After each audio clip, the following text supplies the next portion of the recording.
La famille Laurent vivait une vie paisible dans une petite ville nichée au creux des collines. Leur maison, modeste mais chaleureuse, résonnait chaque jour des rires de Claire, 14 ans, et Lucas, 10 ans, les deux enfants pleins de vie de Marc et Sophie. Bien que leurs emplois les occupassent beaucoup, Marc, professeur respecté au lycée local, et Sophie, infirmière dévouée, prenaient toujours le temps de se retrouver en famille, renforçant chaque jour leur lien unique. Ce dimanche matin-là, alors que le soleil baignait la ville d'une lumière douce, Marc proposa une idée qui illumina les visages de ses enfants.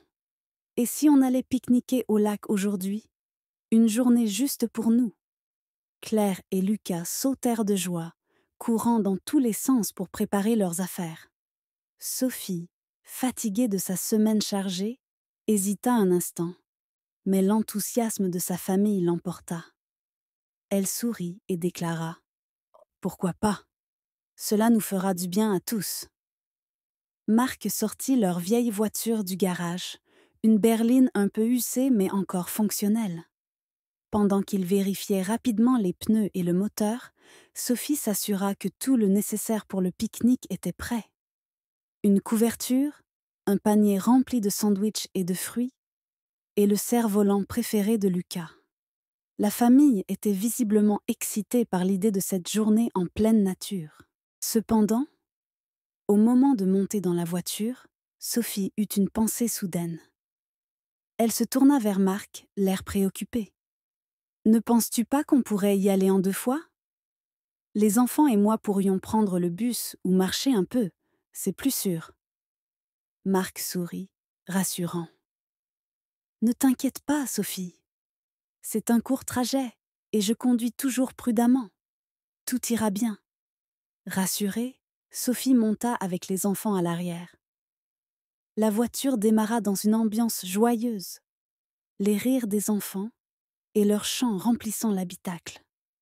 Personne ne se doutait que cette journée, commencée dans la bonne humeur, allait prendre un tournant tragique. La voiture des Laurent avançait paisiblement sur la route sinueuse menant au lac. Les enfants, excités par la perspective de la journée, ne cessaient de parler et de chanter à l'arrière. Marc, concentré sur la conduite, lançait de temps à autre un regard dans le rétroviseur pour s'assurer que tout allait bien. Sophie, quant à elle, observait le paysage défiler, un sourire apaisé sur le visage. À mesure qu'ils s'éloignaient de la ville, la route devenait de plus en plus étroite et mal entretenue. Les nids de poules forçaient Marc à ralentir, tandis que les virages serrés exigeaient une vigilance accrue. Bien qu'il ne le montrait pas, il sentait une légère tension grandir. « La prochaine fois, on prendra une route différente, » murmura-t-il pour lui-même. Sophie, entendant sa remarque, acquiesça. « Oui, celle-ci est vraiment en mauvais état. » Soudain, la voiture rattrapa un camion chargé de lourdes grumes de bois. Le véhicule avançait lentement, mais son allure semblait instable. Les chaînes qui retenaient les grumes grinçaient à chaque cahot sur la route. Sophie fronça les sourcils et murmura : « Ce camion ne me rassure pas du tout. Fais attention. » Marc hocha la tête. « Je vais attendre une portion de route dégagée pour doubler. On ne prendra aucun risque. » Les enfants, plongés dans leur jeu, ne prêtaient aucune attention à la tension qui montait doucement dans l'habitacle. Lucas faisait voler son cerf-volant miniature par la fenêtre entr'ouverte, tandis que Claire lui donnait des conseils. Pendant ce temps, Marc suivait prudemment le camion, cherchant une opportunité de le dépasser. Après plusieurs minutes, une ligne droite se présenta enfin. Marc se tourna brièvement vers Sophie. « On y va. C'est maintenant ou jamais. » Il s'engagea alors pour doubler le camion, sans savoir que cette décision allait changer leur vie à jamais. Marc accéléra doucement pour dépasser le camion, gardant un œil vigilant sur la route devant lui. La portion semblait dégagée, et il sentit un moment de soulagement en pensant qu'ils allaient enfin laisser ce véhicule instable derrière eux. Mais à peine la voiture était-elle à hauteur du camion qu'un bruit assourdissant résonna. Une chaîne venait de céder, libérant plusieurs grumes de bois. Tout se passa en une fraction de seconde. Une énorme grume tomba directement devant la voiture, forçant Marc à braquer brusquement pour l'éviter. La manœuvre fit déraper la voiture sur le gravier au bord de la route. Sophie cria instinctivement, tenant fermement les enfants à l'arrière.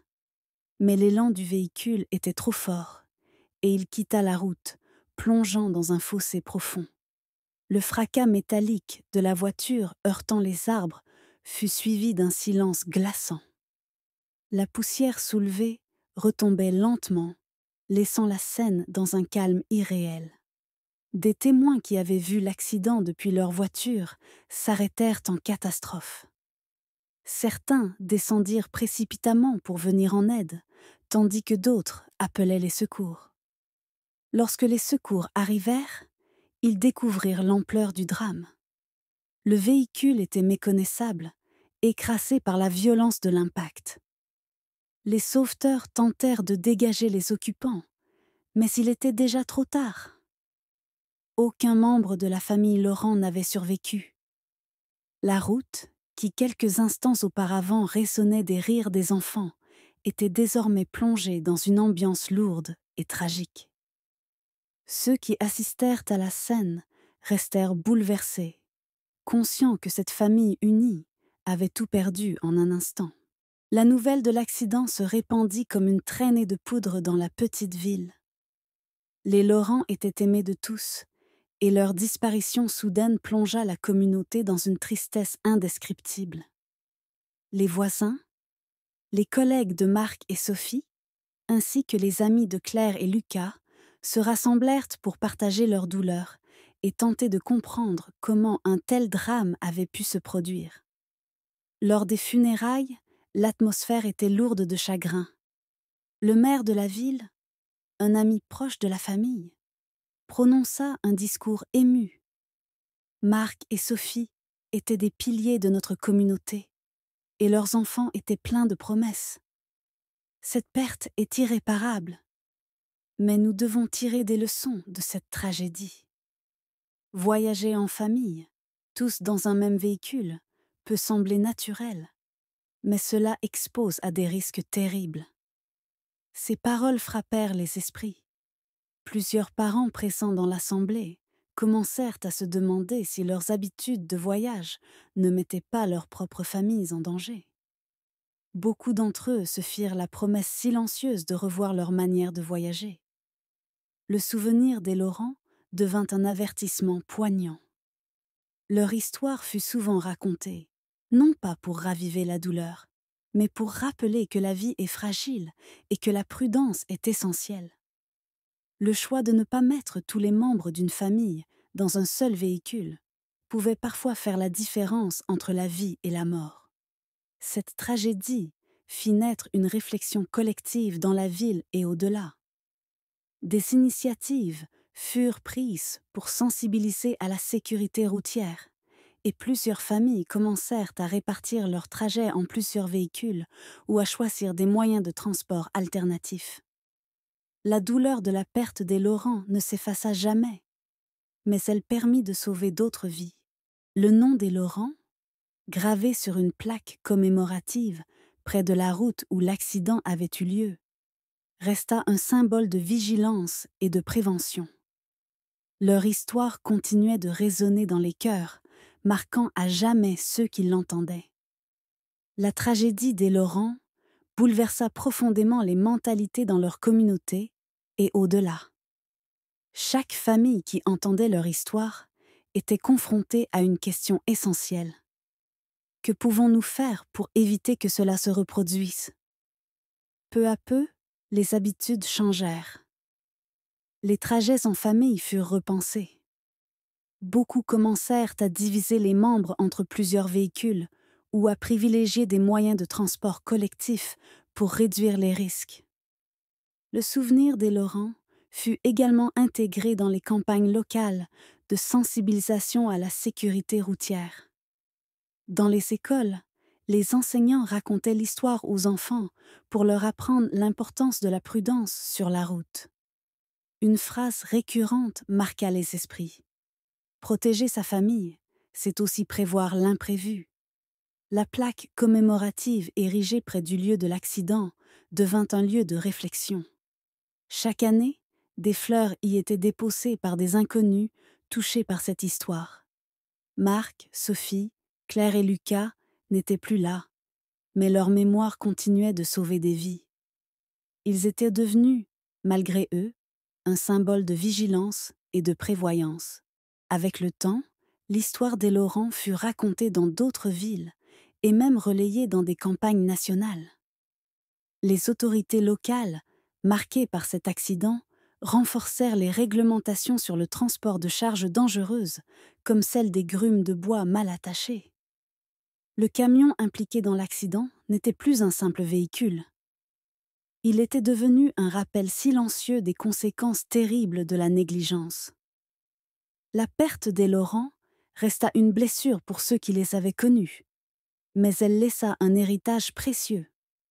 Chaque famille qui décidait de ne pas voyager ensemble dans un seul véhicule ou qui optait pour une sécurité accrue honorait leur mémoire.